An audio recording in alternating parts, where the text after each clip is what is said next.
Hello everyone, in this episode of Angular Pro screencast I'll tell you about viewProviders. What do we know about viewProviders? Probably not much. We know providers, yeah, that's what we can define on module level, on component level, but on component level you can find also that it's possible to define viewProviders. What are viewProviders? What's the difference between providers and viewProviders? Let's have a look at an example. I created the simplest possible carousel that, like a content, gets some elements and it's switched by time or with help of some controls.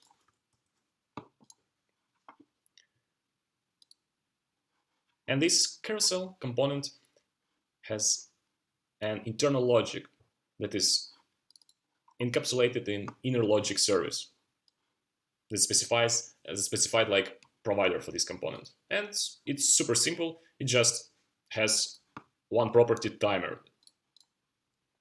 And we would like to keep this inner logic really isolated. We don't want other engineers to change this parameter. But what if one developer, I call this hacker component, but it doesn't mean it's hacker. It could be just a bad developer who doesn't know how to work with the library. In own component, he or she gets an access to this inner logic service. Yes, it's possible because it's specified in provider. So in our hacker component, we could have access to inner logic. And what hacker can do now, he can change the timer. And basically, that will really mess up the logic and how it looks.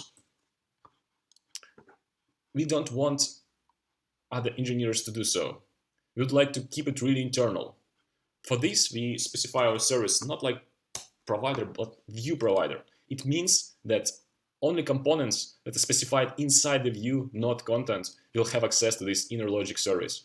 Now, hacker is still there, but it will be not possible for him to get this inner service.